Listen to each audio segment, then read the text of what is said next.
Hope all of you are doing good. Today I am going to discuss about ChatGPT. Imagine you have a very smart and friendly robot friend called ChatGPT. This robot can talk to you just like a human friend. It can understand what you say and give you answers and information.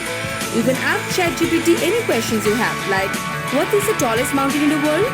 Or how do bees make honey? And ChatGPT will use its super brain, AI or artificial intelligence to figure out the answers and tell you in a way that you can understand.